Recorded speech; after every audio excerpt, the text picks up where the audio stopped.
안녕하십니까? 베팅 부동산입니다. 오늘은 간성역 아파트 역전세 대비 전세권, 임차권 권리 분석이라는 내용으로 진행해 보도록 하겠습니다. 1번 주한 더 월드 스테이트 수치적 분석 임대 수익률 분석하고 토지 가격을 알아보고 아파트 가치 시계열 분석을 해 보도록 하겠습니다. 그림을 보시면 중앙에 보면 더 월드 스테이트 1단지 아파트라고 나와 있는 부분이 보이실 겁니다. 북쪽에는 간석역이 있고 1호선 간석역이 있고 아래쪽에는 인천 2호선 석바위 시장역이 있습니다. 그래서 간성역과 석바위 시장역이 한 800m 정도 거리인 것으로 알고 있습니다. 직선 거리로. 그러니까 어떻게 보면 더 월드 스테이트 1단지 아파트는 역세권이죠. 더블 역세권이죠. 한 400m 정도 걸어가면 간성역이나 석바위 시장역이 나오는 거죠.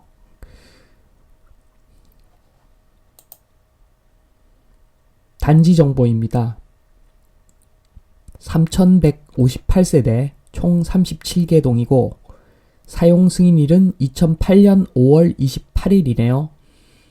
용적률은 317%, 건폐율은 18%. 용적률 317%인 것을 보니까 여기가 주거지역하고 상업지역 섞여 있을 것 같습니다.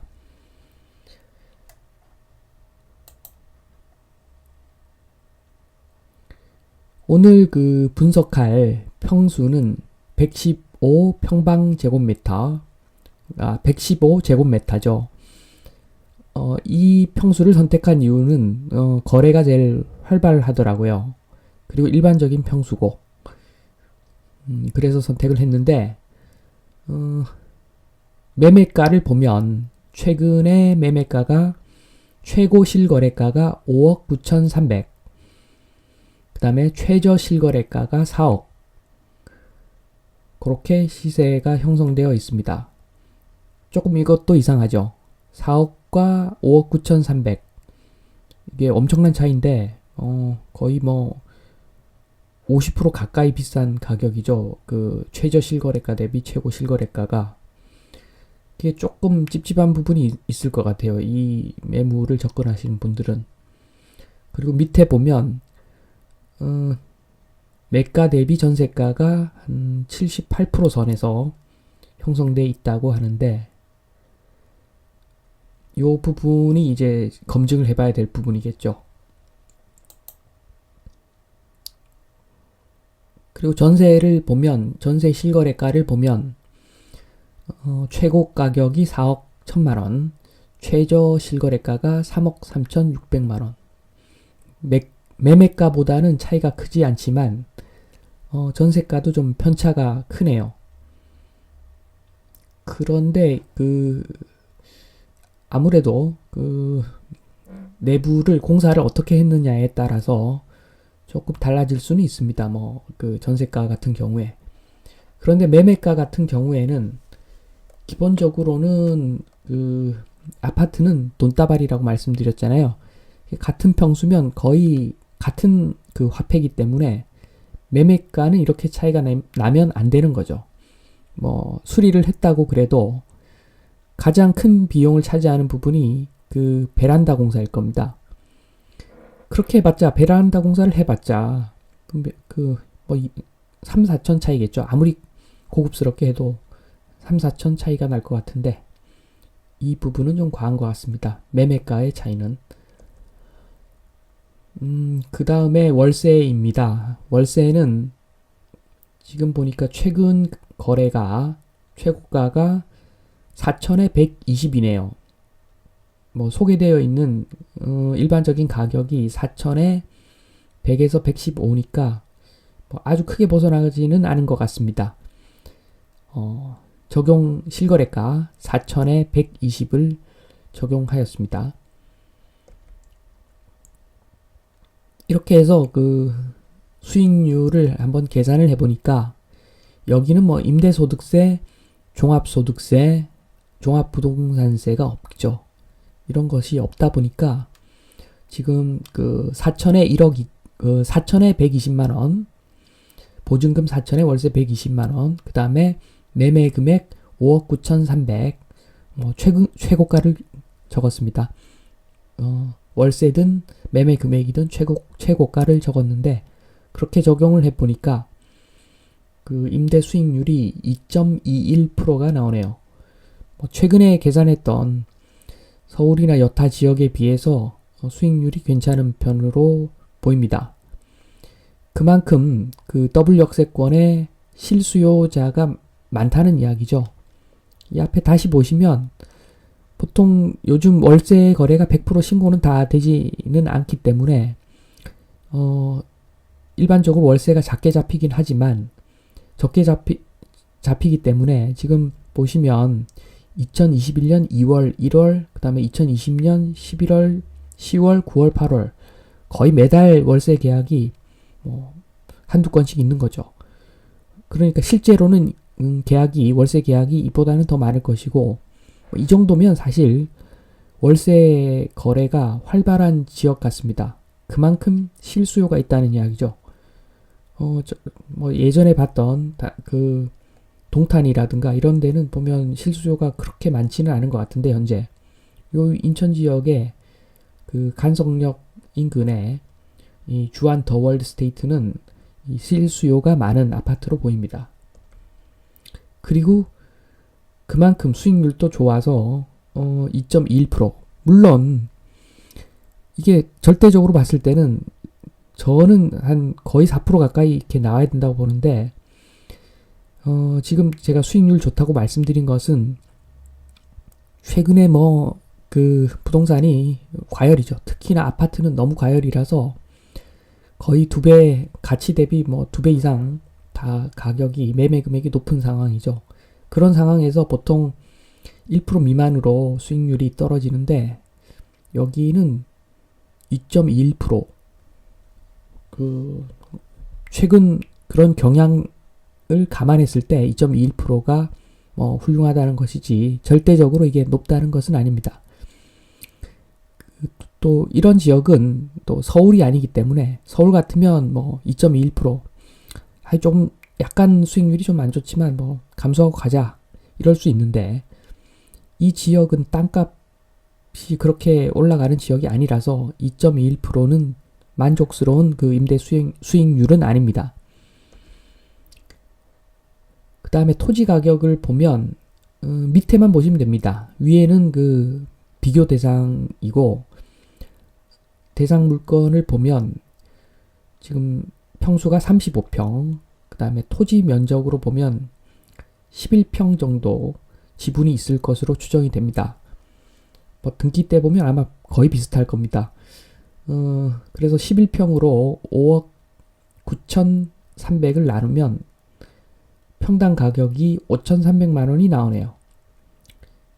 그래서 그 서울에 있는 마레프, 마포구에 있는 그 마레프죠. 마레프의 평당 가격이 1억 4,500 평당인데, 이 1억 4,500 상당히 비싼 거죠. 여기가 상업지구도 아니고 땅값이 평당 1억 4,500이면 많이 비싼 편입니다.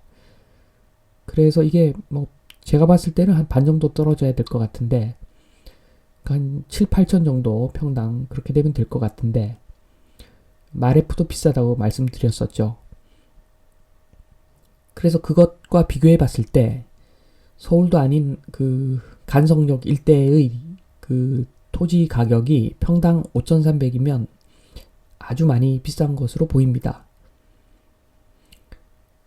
아파트 가치 시계열 분석으로 넘어가면 지금 현재 이게 2008년에 준공되었는데 한 지금 10년 이상 좀 지났죠. 그래서 1번 이렇게 보시면 지금 현재 시점, 1번은 현재 시점, 그러니까 연수 0이라고 표시되니 현재 시점에 건물 가치를 35평 곱하기 500만 원을 해서 1억 7,500을 잡았습니다. 많이 본 거죠. 뭐 벌써 12년이 지났기 때문에. 그리고 감가상각이 1년에 500만 원씩 마이너스 된다고 보면 건물 가치는 그 지금으로부터 50년이 지나면 마이너스 7,500만 원. 그러니까 수리비가 꾸준히 들어가는 아파트가 된다는 거죠. 그래서 건물은 폐기물 아파트가 되어가는 거고, 지금 현재 보면 그 합계 5억 9,300이 아파트 가격이죠. 그 5억 9,300에서 건물 가격 1억 7,500을 빼면 토지가 지금 현재 4억 1,800이라는 이야기죠. 현재 가치가 맞다면 토지 가치가 4억 1,800이 되는 거죠.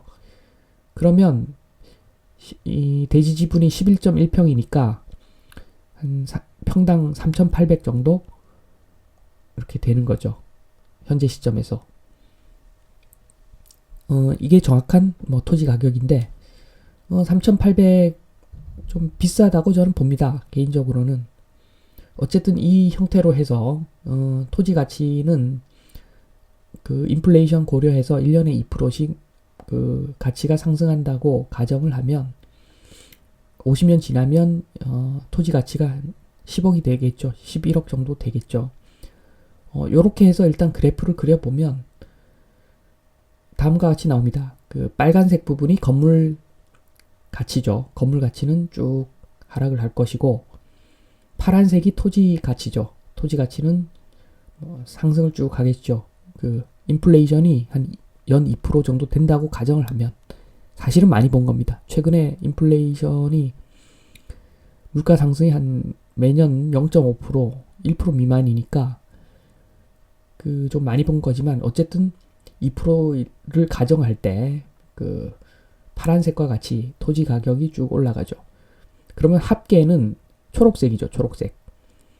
그 토지 가격과 토지 가치와 건물 가치를 합산을 하면 초록색이 나오는데, 뭐 토지가 더 비싸니까 건물은 1억 7,500이고 토지가 4억 1,800이니까 당연히 토지가 지배적인 요소가 되겠죠. 그래서 전체적인 가격은 조금 올라간다. 이렇게 그 나타나는 그래프를 보았습니다. 근데 제가 보기에는 좀 땅값이 비싼 것 같다. 만약에 뭐 송도 정도 되면 이런 그래프가 나올 것 같은데, 그 간성역 일대가 이 정도 이런 가치 그래프가 그려진다는 것은 조금 과한 것 같긴 합니다. 어쨌든 이런 것들은 개인적인 생각이고, 뭐 사람마다 다르게 볼 수도 있겠죠. 일단은 제 시각으로 수치적 분석을 끝냈는데 요 수치는 정확한 겁니다. 이 앞에 말씀드린 토지가 평당 현재 5,300이다. 뭐 땅값을 건물을 제로로 본 거죠. 이게 맞습니다. 왜냐하면 투자라고 보면 건물은 영원으로 잡는 것이 맞는 거죠. 어쨌든 토지 가치로만 이렇게 환산해서 보면 지금 평당 5,300이라는 숫자는 명확한 거고, 그 다음에 수익률도 계략적으로 계산을 했는데 계략 한 2.2% 정도 된다. 물론 뭐 그 약간의 증감은 있을 수가 있는데, 그 월세라든가 매매가에 따라서 이 2.21%, 그 다음에 5,300만 원, 이 숫자는 정확한 겁니다. 그리고 이것에 대한 해석은 사람마다 다르겠죠. 그걸 뭐 누가 맞다 틀리다는 할 수가 없겠지만, 저 개인적으로는 뭐 조금 비싸다고 생각을 합니다. 다음입니다. 다음은 그 전세권. 일단 그 간성역 아파트가 역전세가 날 것인가 안 날 것인가, 이런 부분에 대해서 파악하기 전에 우선 그 전세권의 개념부터 좀 잡아보도록 하겠습니다. 다 알고 계시겠지만 아마 들어보시면 조금은 도움 될 수도 있습니다. 자, 2번 전세권. 자, 전세권은 설명을 드리면 1번 등기에 기록되는 권리, 임차인이 비용 부담. 자, 설명을 드리면 전세권이라고 하는 것은 그 임차인이 권리를 보장받기 위해서 등기에다가 설정을 하는 거죠. 그렇기 때문에 설정 비용이 들어가는데 임차인이 보통 비용을 부담합니다. 뭐 주택 같은 경우에 사실 셀프로 하면은 뭐 아주 크게 들어가지는 않습니다. 그런 내용이고요. 그 다음에 2번 단독은 건물, 토지 모두 설정해야 한다. 이 말이 무슨 말인가 하면 단독이라고 하는 것은 뭐 단독 건물 또는 단독 건물이면 단독 건물에 있는 토지도 있겠죠. 단독 그 주택, 다가구 이런 것들은 건물도 그 전세권 설정을 해야 되고 토지도 전세권 설정을 해야 됩니다. 그래야지 둘 다 보장을 받는 것이고 굳이 만약에 한 가지만 설정을 한다면 뭐 그렇게는 잘 하지 않지만 토지에다가 해야죠. 전세권을 토지에다가 해야지 됩니다. 그리고 경매할 때 건물과 토지가 있으면 토지가 갑입니다. 토지를 갖고 있으면 아주 유리하기 때문에 토지는 필히 그 전세권 설정을 해야 되겠죠. 자, 2번을 좀 더 확대해서 한번 변형해서 생각을 해보면 이런 문구가 있다는 것은 그 집합 건물, 그러니까 다세대나 아파트나 뭐 오피스텔이나 이런 그 집합 건물들은 그냥 건물만 그 전세권 설정을 하면 토지까지 자동으로 된다는 이야기죠. 그래서 집합 건물을 전세권 설정할 때는 그냥 건물만 하시면 됩니다. 3번 전세권 설정 하면 전대차 가능. 이게 무슨 말이냐면 그 전대차라고 하는 것은 그 임차인이 전세를 또 놓는 거죠. 전전세 또는 뭐 전세를 주고 임차를 하고 그 다음에 월세를 줄 수도 있고 또는 뭐 월세를 주고 임차를 하고 또 월세를 내거나 월세를 주거나 전세를 줄 수도 있겠죠. 보통 전세는 잘 안 주죠. 전대인이 전대차로 임차한 사람이 불안해서 뭐 월세로 살겠죠, 주로. 어쨌든 마음대로 전대차를 할 수 있다는 이야기죠. 전세권 설정을 하면. 그러니까 집주인은 전세권 설정 잘 안 해주겠죠. 일반적으로. 자, 4번 신속히 경매 신청이 가능하다. 이것은 무슨 말인가 하면 이 전세권이라고 하는 것은 등기되어 있는 권리이기 때문에 그 경매가 아주 신속하게 진행이 가능하다는 이야기입니다. 그리고 부분 전세권은 부분만. 이게 무슨 소리냐면 다가구 같은 경우에는 필지가 한 필지죠. 등기가 한 개죠. 그런데 다가구에는 실제로 편의상 뭐 101호, 102호 이렇게 해놨겠죠. 등기에는 표시가 안 되어 있지만 그런 식으로 이렇게 잡혀져 있을 때는 그 101호에 대해서만 뭐 전세권을 설정을 해놨다. 그러면 그 부분 경매가 가능하다는 이야기입니다.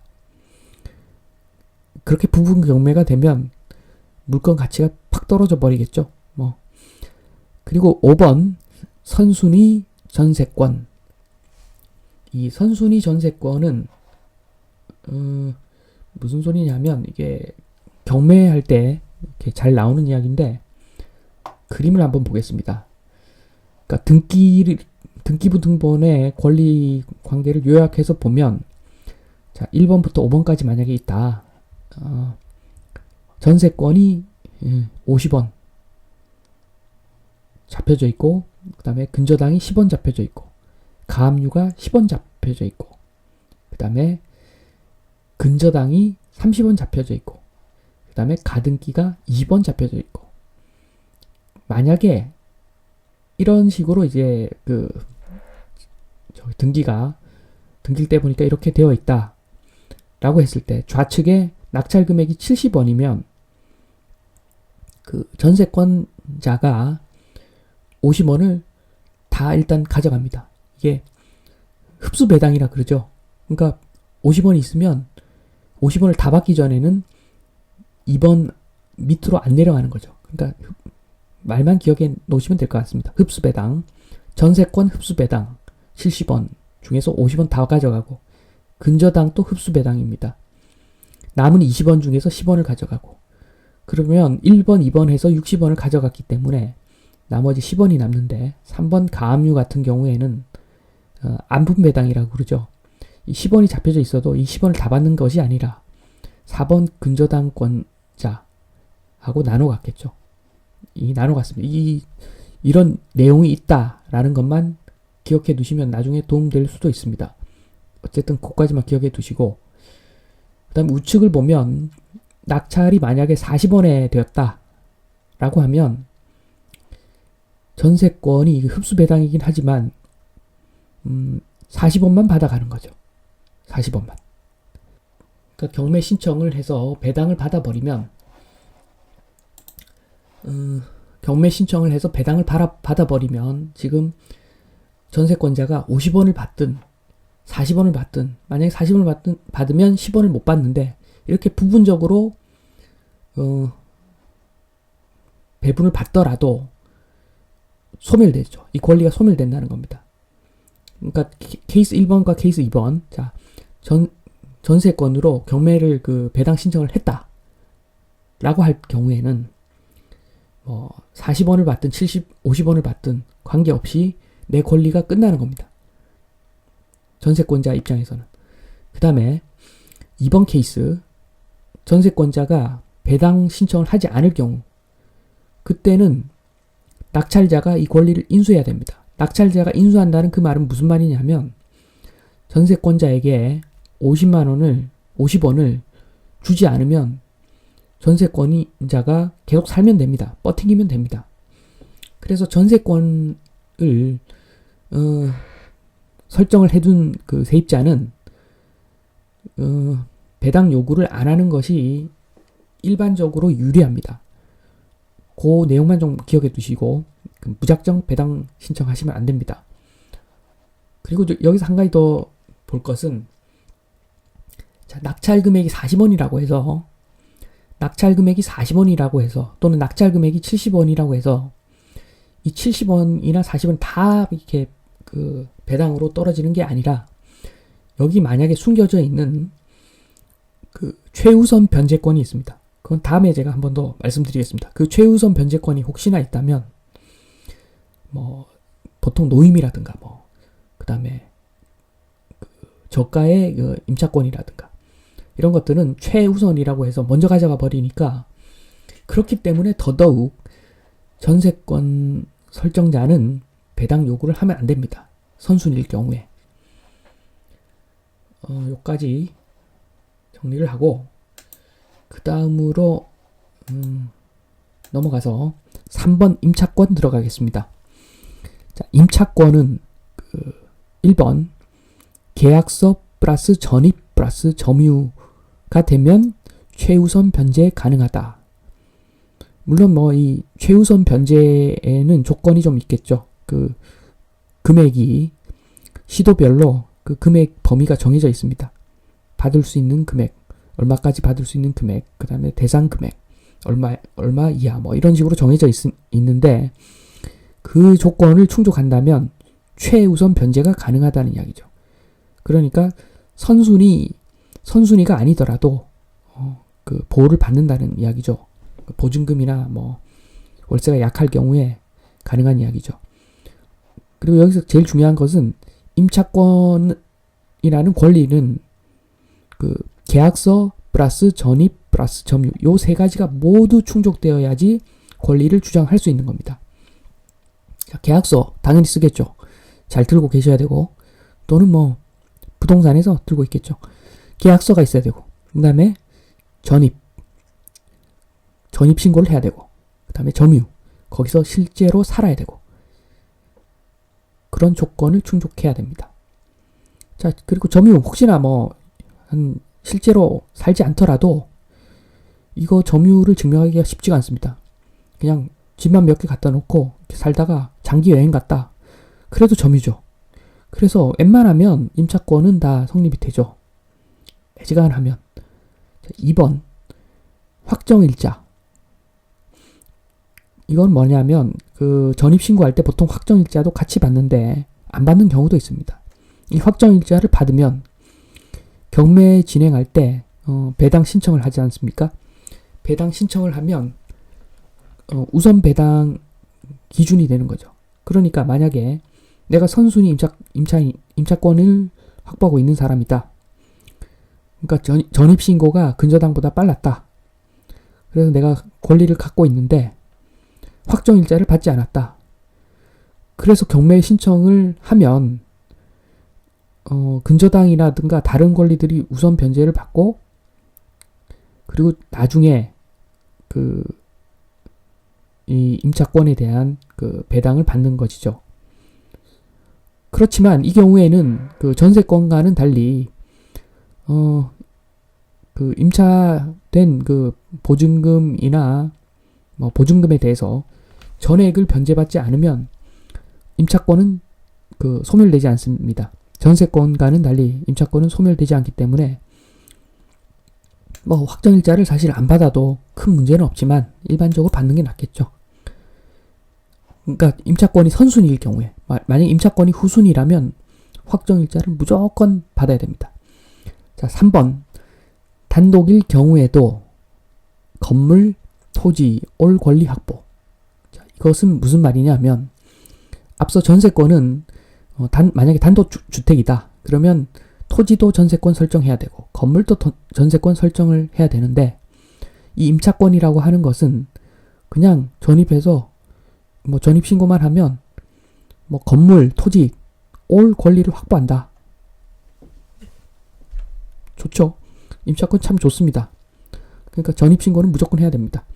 자, 4번 임차권 등기 명령 신청. 자, 이건 뭐냐 하면 계약기간이 끝났어요. 만약에 전세가 2년인데 내가 2년 있다가 저 이제 이사 갑니다 해서 보증금을 돌려받아야 되는데 보증금을 만약에 집주인이 안 준다. 그러면 두 가지 방법이 있는 거죠. 그냥 계속 점유해서 사는 방법. 그 다음에 꼭 이사를 가야 되면 임차권 등기 명령 신청을 한 다음에 이사를 가는 방법. 근데 이 두 개의 차이가 뭐냐면 웬만하면 임차권 등기 명령 신청은 해야 되는 거죠. 웬만하면 제가 봤을 때는 그렇습니다. 왜냐하면 만약에 제가 다른 데 이사를 가야 된다. 근데 이사를 갔어요. 갔는데 점유는 유지를 해야 되기 때문에 이사는 갔지만 그냥 짐을 몇 개 두고 나 계속 여기 산다 이렇게 주장을 할 수도 있겠지만 그렇게 되면 월세는 또 월세 관계가 애매해지는 거죠. 2년이 초과된 부분에 대해서 또 월세를 나중에 공제를 당할 수가 있기 때문에 내가 여기 진짜 살고 있지 않다 확실한 증명을 해야 되는데 그게 임차권 등기 명령 신청을 하는 거죠. 그리고 그러고 나서 또 여기 만약에 이건 좀 편법일 수 있는데 조금 살아도 되는 거죠. 살고 휴대폰은 부모님 집이라든가 여자친구 집이라든가 휴대폰 갖다 놓고 그리고 실제로는 여기서 살면서 그러면 나중에 월세에 대한 공제를 안 당할 수도 있겠죠. 이건 편법입니다. 이렇게 살면 안 됩니다, 사실. 자, 그리고 밑에 참고 표시 보면 전세권, 임차권, 이중일 경우주의. 이게 무슨 소리냐 하면 집주인이 순수한 마음으로 전세권 설정 등기를 해주고 그 다음에 임차인은 전입신고까지 해서 임차권까지 둘 다 확보를 만약에 하고 있다. 근데 이런 상황인데 임차인이 전문꾼이다. 떴다방 출신이다. 이렇게 되면 뭐라고 해야 됩니까? 전세권하고 임차권을 사채시장에 둘 다 팔아버리고 그냥 날라버리는 거죠. 그러니까 월세 엄청나게 안 내고 있다가 보증금을 잠식당하는 거죠. 그러니까 보증금 1000에 월세 100인데 10개월 동안 월세 안 내는 겁니다. 그러면 끝나는 거죠. 보증금 집주인 입장에서는 이거 골치 아픈 거죠. 그렇게 되면 이게 사채가 되고 이게 경매에 넘어가고 이렇게 되면 엄청나게 복잡해지는 거죠. 원래 한 번만 물어줘야 될 전세권을 임차권까지 이중으로 물어주는 그런 사태가 생기기 때문에, 그러니까 이것은 만약에 부동산에서 이 내용 잘 모른다라고 하면 단서를 달아야 됩니다. 전세권 설정을 하면 임차권 등기를 임차권을 이렇게 설정하지 않는 걸로 한 이런 내용이 들어가는 것이 원칙이죠. 까딱하다가 이게 골치 아파집니다. 골치 아파질 수 있습니다. 극히 없는 경우긴 하지만 그런 가정도 할 수 있다는 이야기죠. 자, 여기까지 보았는데 여기서 보면 좀 정리를 더 해보면 전세권과 임차권 쭉 설명 내용 들어보시면 아시겠지만 일반인 입장에서는 전세권 설정할 일이 없습니다. 비용 들어가고 그 다음에 권리도 임차권이 더 강하게 보장받고 여러 가지로 임차권이 좋죠. 그리고 전세권 설정하면 집주인이 또 싫어하니까 임차권이 여러모로 좋은데 왜 전세권이라는 것이 있는가? 요것은 법인 때문에 그렇습니다. 한마디로 요약하면 법인 때문에 그렇습니다. 법인이 저 같은 경우에도 월세를 받는데 보증금이 약하죠. 보증금이 약한데도 법인이 전세권 설정을 굳이 하기를 원하더라고요. 전세권 설정을 굳이 하기로 원해서 왜 이러냐 이렇게 생각을 해보고 한번 그냥 던져봤는데 질문을 법인 담당자는 법인은 원래 그래 그러더라고요. 그 사람도 그러니까 내용을 잘 모르는 거죠. 그러니까 제가 그러고 나서 한 잠시 생각을 해보니까 그렇더라고요. 이 법인이라고 하는 것은 어차피 전세 보증금이 문제가 되는 것이 아니라 그 권리, 그러니까 법인이 빌렸지만 법인이 빌렸다는 것은 직원이라든가 직원이겠죠. 주로 직원이 거주하기 위해서 이렇게 하는 것인데 직원 바뀌잖아요. A라는 직원이 살다가 B라는 직원 살 수도 있고.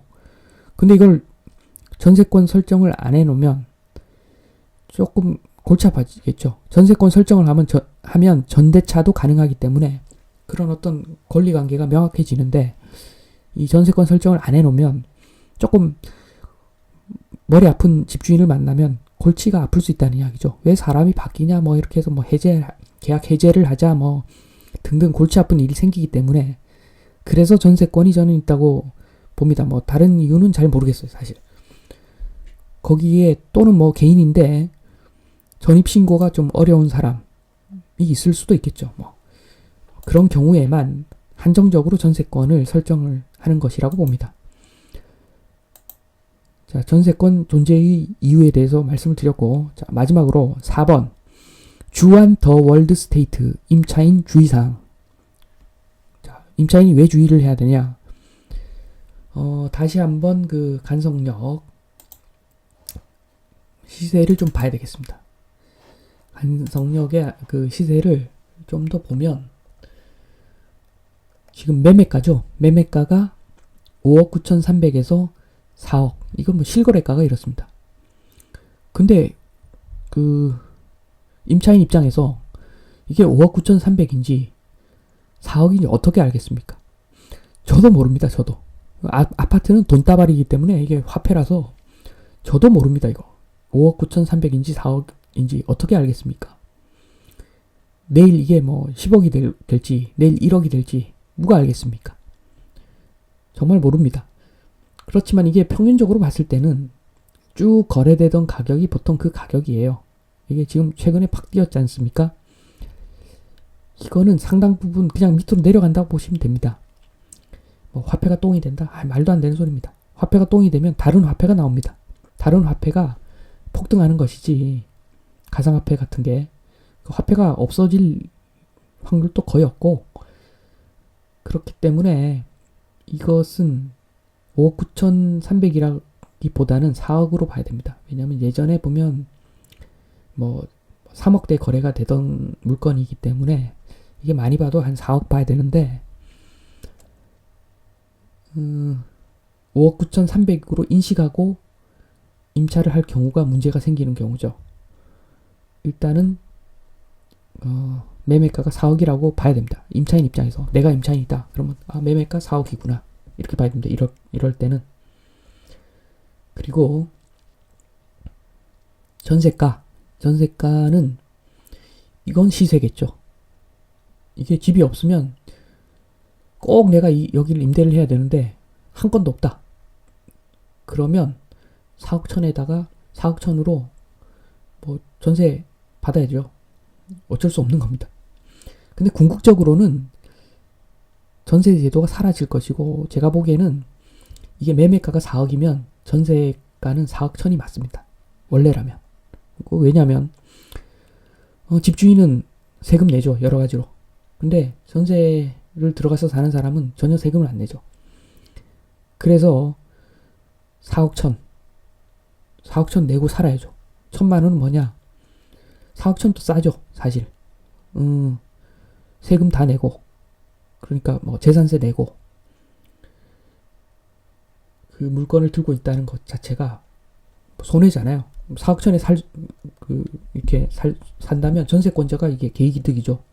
물론 아파트가 오르지 않는다면. 그런데 제가 봤을 때는 이 대한민국 부동산 중에서 미래가 제일 암울한 물건이 아파트입니다. 아파트는 점점 많이 짓고 있고, 그 다음에 인구 줄고, 이게 화폐와 똑같기 때문에 화폐는 급등을 할 수도 있지만 급락할 확률이 높아지죠. 그 화폐의 속성이 그렇습니다. 점점 발행을 많이 하게 되고 화폐는 급락을 나중에 하기 때문에. 그 다음에 이게 집합 건물이라서 누누이 말씀드리지만 지금 용적률 다 채워 먹었잖아요. 이게 용적률 100% 아파트면 이야기가 달라지는데 지금 그런 아파트들 거의 없잖아요. 요즘 아파트들은 거의 뭐 250% 이상 다 채워 먹기 때문에 뭐 200%라고 하더라도 그건 뭐 이종 일반 주거지역의 아파트겠죠. 어쨌든 용적률 다 갉아먹으면서 지금 지어놓은 것이기 때문에 나중에 재개발 안 되죠. 그러면 뭐 똥입니다. 똥. 한마디로 똥 됩니다. 진짜. 그 단독주택도 만약에 토지 가격이 10억짜리다. 근데 집을 만약에 3억짜리 지었다. 그러면 이게 팔 때는 12억입니다. 12억. 뭐 집은 3억 다 받는다 치더라도 땅값이 1억이 감소가 하죠. 10억짜리 땅이 9억이 되는 겁니다. 그게 일반적이죠. 마찬가지죠. 이게 더 심한 거죠. 아파트 같은 경우에는 그게 폐기물 덩어리가 땅 위에 있는데 내 마음대로 할 수도 없는, 여러 집주인들이 다 동의를 해야지 어떻게 할 수 있는 그런 똥이 땅 위에 있는 건데 그게 땅도 똥이 되는 거죠. 그러니까 아파트는 매매할 때 정말 조심해야 됩니다. 그래서 이건 결국에는 제가 봤을 때 아파트는 나중에 내가 거주하는 대가로 얼마를 지불한다. 자동차처럼 될 겁니다. 저보고 미친놈이라고 그러실 것 같은데 좀 지나보십시오. 이건 뭐 답이 정해져 있습니다. 물론 그 땅값이 높은 지역은 아주 땅값이 높은 지역에 그 주거하는 사람들이 다 생활 수준이 엄청나게 높다. 부자다. 그러면 큰 문제 없습니다. 그냥 우리 5억씩 내놓고 좀 멋지게 다시 짓자. 다시 지으면 좋아지겠죠. 근데 일반적인 아파트들은 절대 그렇지가 않습니다. 아무튼 뭐 건 바이 건 다르겠지만 그 정도 요약을 드리고, 왜 말씀을 드리냐? 그게 언제 올지 모르니까, 그 순간이. 그러니까 임차인이 주의를 해야 된다는 겁니다. 자, 임차인 입장에서는 만약에 여기를 물건이 없어서 4억 천에 계약을 했다. 그럼 현재 매매가보다 더 높은 거잖아요. 이럴 때는 어떻게 해야 되는가? 자, 1번 선순위 임차인 권리 확보. 선순위 임차인 권리 확보. 자, 이게 뭐냐? 당연하죠. 선순위. 후순위면 권리가 확보가 안 되는 거죠. 압류, 가압류, 전세, 뭐 이런 것들이 있으면, 그러니까 임차권 앞에 그런 권리들이 있으면, 뒤에 나오는 그 권리는 다 소멸이죠. 그러니까 한마디로 등기가 깨끗해야 됩니다. 등기가 깨끗한지 확인해보고, 등기가 깨끗하면 그 4억 천이라도 계약을 하면 됩니다. 그러면 여기 뭡니까? 권리를 보장받잖아요. 보장받으니까 만약에 이게 경매로 넘어가더라도 그냥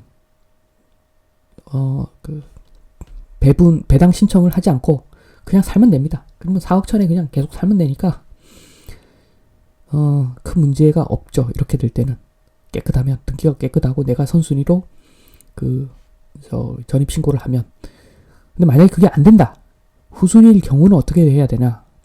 그때는 그냥 월세가 맞습니다. 제가 봤을 때는 특히나 거기 뭐 연고도 없고 계속 살 거 아니면 무조건 월세죠.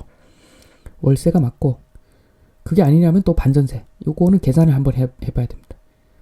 월세 또는 반전세, 뭐 어떤 쪽이 유리할지 한번. 그리고 또 다른 옵션은 전세 보증보험이 있습니다. 근데 보증보험 돈 들어가잖아요, 이거. 이럴 때는 월세하고 그 다음에 전세로 살면서 전세 보증금하고 계산을 해봐야죠. 자, 이자 계산, 그 다음에 보증보험료 계산, 그 다음에 월세일 때는 최우선 변제권이 있는지 그 금액 범위도 한번 봐야 되고, 이렇게 비교를 해서 태기를 하면 될 것 같습니다. 그 다음 2번, 3번은 좀 전에 약간 말씀드렸는데, 자, 임차인이 법인이다, 만약에. 그러면 직원 숙소용으로 법인이 임차할 경우에는 전세권 설정을 무조건 해야 된다. 말씀드렸죠. 전세권 설정을 해야지, 뭡니까?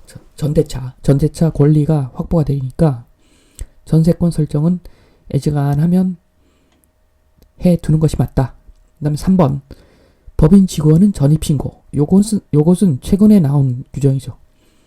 최근에 나온 임대차 3법 때문에, 임대차 3법에서 법인은 보호를 받을 수가 없죠. 그런데 법인의 직원은 보호를 받을 수가 있죠.